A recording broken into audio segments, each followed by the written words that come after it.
We've already spoken about taking photos of close-up portraits, of men's backs, of hands and legs. What else? A lot more options are waiting for you, in fact. Let's say you are not ready for shooting legs. You are not ready for taking photos of strangers at all. Why not go for dogs? They wouldn't complain at all that there is a man with a camera around, just giving you my word. Personally speaking, I have devoted more than 10 years to this topic, and I'm just sure that I managed to break the stereotype that shooting dogs, stray dogs, is just for beginners, that it's easy and that it's not interesting. The thing is, it doesn't matter what you shoot. What matters is how you do it. This is probably one of the strongest theories of mine. These dogs literally flew all over the photo world and even beyond. Most importantly, they have helped and continue to help many charities raise funds for stray dogs. I'll leave again a link to a video on my YouTube channel. There you may take a look at a broader selection of photos from the series Dog's Life. I clearly remember that once, when I decided to dig deeper into this topic, many photographers, acquaintances of mine, said that it would be a great mistake. Why? Because it's not serious to shoot dogs. There is nothing you may impress your audience with there. Well, just want to remind you again, shoot what you like, what you enjoy. Don't listen to anyone really, just shoot honestly and wholeheartedly. Going further, you don't want to take photos either of people or of stray dogs. No problem. What about reflections? People's reflections? It's another cool topic to consider.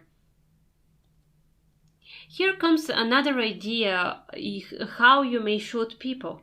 There are people again here, right? This is probably one of the most recognizable photos of mine. It was chosen for a photo of the day by National Geographic. It was bought by a Japanese university for the header of their website. In the international competition HIPA, it was in the top 10 finalists among 76,000 submitted photos, and it was awarded a special award for its contribution to photography. It was also bought more than once in private collections. Although I'm repeating myself, I'd say it again. It really doesn't matter what to shoot. I hope that all these examples have worked as a motivation for you. I hope you now believe and agree that there are many options in the street genre, many options that you may experiment with. If still not ready after all, there is another way for you to start, with your family or friends.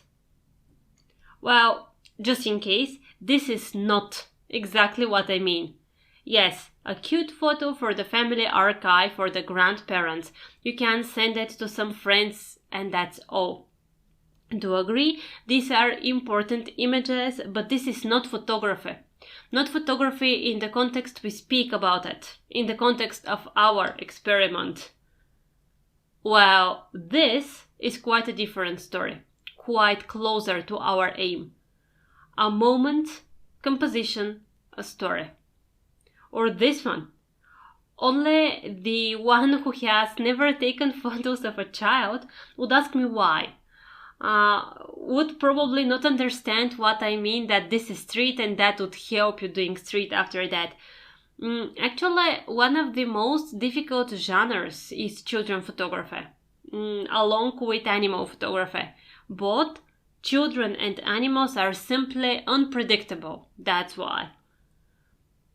Another important point, photos like these are quite emotional, so you're capturing emotions as well. Your task as a photographer, you need to capture the emotion, that's it. In that very second, you do also need to compose your frame. Something else to consider, the light. It's neither so sunny nor so bright at home inside, I mean. Great training, isn't it? Especially when it's as dark as here. You may find the positive side immediately. You are not restricted by the lack of light. What I mean? I want to shoot, I'm in the correct mood, but it's dark outside. Okay, no problem. I may take my photos at home. There are lamps after all, if necessary. Quite often, this is an emotion in the frame rather than a composition. But, as you remember, this is even more important. The tricky part here is to catch this emotion. You have a second, sometimes even less. Well, I have to admit that in spite of my considerable experience, really, for me it's still a challenge. Every time. Sorry, but she's moving all the time. To take pictures of your children is not an easy task at all. Believe me, this is an awesome training. You build on your skills, how to react to life that's going on around you. Back to basics, reflecting life. Isn't this the essence of street photography after all? As a bonus, you will have awesome family photos out of the box on 100%. The skills you've acquired, you may apply when ready to go out and shoot on the street. And beyond, we speak about photography skills in general. No one's ever said that taking photos of children should be within some limits. Here's another example to prove that photography does exist everywhere around us, when we are ready to capture the moment, of course. This photo of mine precisely has won first places in several competitions. Telling you this, my idea is far from just boasting around. This is just a motivation for you. If you take the photos in your way, if you try to do your best, then people will appreciate it, one way or another. The contests are just an extra confirmation. Think it one more time, just because it's really important. Your aim should be to catch the moment, in order to avoid those standard stories. Most importantly, do not miss the emotions. Search for the photograph in each frame of yours. Don't ever forget it. That applies to all genres, not to street photography only.